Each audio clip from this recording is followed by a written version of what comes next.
Selamat pagi pemirsa, Anda kembali bersama kami di Metro Pagi Prime Time, program berita terpercaya yang mengawali hari Anda dengan informasi paling aktual. Pagi ini kami telah merangkum 3 berita terpopuler yang wajib Anda ketahui. Siapkan kopi Anda, karena hari ini dimulai dengan berita yang menggugah. Informasi pertama, uji digital forensik menemukan adanya riwayat surel kiriman Arya Daru ke Badan Layanan Pertolongan Orang dengan tekanan mental dan keinginan mengakhiri hidup. Namun tim penyelidik tak secara gamblang menjelaskan apa hubungan temuan itu dengan sebab kematian sang diplomat. Pihak keluarga meyakini diplomat 39 tahun itu tak mungkin mengakhiri hidupnya sendiri. Usai 3 pekan penyelidikan bergulir, polisi akhirnya mengungkap sebab kematian diplomat muda Kemlu Arya Daru Pangayunan. Dalam konferensi pers, polisi membeberkan hasil olah TKP, uji toksikologi hingga penelusuran jejak digital forensik. Hasilnya ditemukan DNA dan sidik jari tunggal di sisa gulungan lakban kuning yang tak lain milik Arya Daru. Polisi juga menemukan riwayat surat elektronik yang dikirim Daru ke badan yang menaungi orang dengan kondisi mental tertentu pada tahun 2013 dan 2021. Namun sayangnya hingga kini polisi belum menemukan 1 unit ponsel utama milik Daru yang diyakini jadi barang bukti kunci. Dari semua temuan itu, tim penyelidik belum menemukan unsur pidana di balik kematian diplomat berusia 39 tahun ini. Polisi hanya menyimpulkan sebab kematian Daru akibat gangguan pertukaran oksigen. Merespon hasil penyelidikan Polda Metro Jaya, pihak keluarga Arya Daru masih meyakini bahwa sang diplomat tak mungkin mengakhiri hidupnya sendiri. Pihak keluarga pun berencana menunjuk kuasa hukum untuk mendampingi kelanjutan penyelidikan hingga kebenaran yang sebenarnya terungkap. Dengan ungkapnya sebab kematian Arya Daru, polisi masih membuka peluang untuk melanjutkan proses penyelidikan dan menerima masukan semua pihak. Informasi kedua, polisi menggelar rekonstruksi kasus penembakan brutal di sebuah villa di Desa Mungu, Badung, Bali. Ketiga tersangka yakni Jensen Darcy Francesco, Toskun Mevlut, dan Tupu Payamid Lemor memperagakan 11 adegan dalam rekonstruksi tersebut. Pengamanan gelaran rekonstruksi berjalan cukup ketat. 2 mobil rantis membawa kedua dari 3 tersangka dengan kaki dirantai dan tangan diborgol.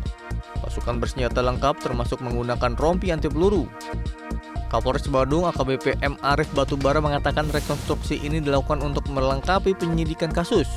Sebab berkas perkara tahap pertama sudah dikirim ke kejaksaan, dalam hal ini Kejari Badung. Polisi sudah menemukan 2 pistol yang diduga kuat digunakan sebagai senjata untuk melakukan pembunuhan.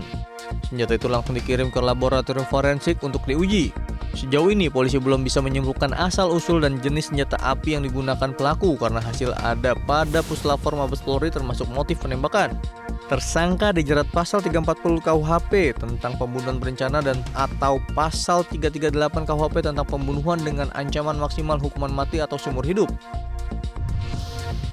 Dan di informasi ketiga, gempa bumi berkekuatan magnitudo 8,7 mengguncang wilayah lepas pantai semenanjung Kamchatka, Rusia dan memicu tsunami di pesisir Severokurilsk.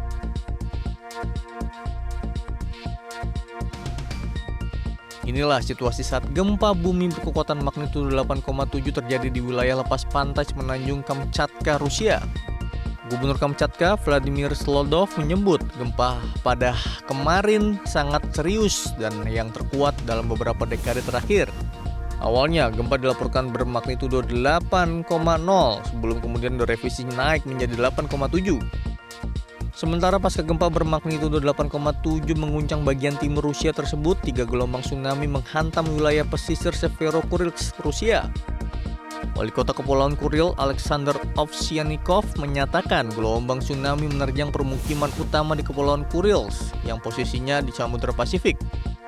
Layanan darurat setempat mengunggah video yang menunjukkan gelombang tsunami menerjang bangunan pabrik ikan di daerah tersebut. Pejabat berwenang menyatakan penduduk yang bermukim di wilayah Sakhalin dalam kondisi aman dan dievakuasi ke dataran tinggi hingga ancaman tsunami susulan berlalu. Wilayah Rusia yang paling dekat dengan epicentrum gempa di semenanjung Kamchatka melaporkan adanya kerusakan dan evakuasi warga, tetapi tidak ada laporan warga menderita cedera serius. Demikian rangkuman berita pagi ini di Metro Pagi Prime Time. Tetaplah bersama kami untuk informasi terkini sepanjang hari karena dunia terus bergerak dan kami ada di sini untuk memastikan Anda tetap terdepan. Jelajahi cara baru mendapatkan informasi. Download Metro TV Extend sekarang.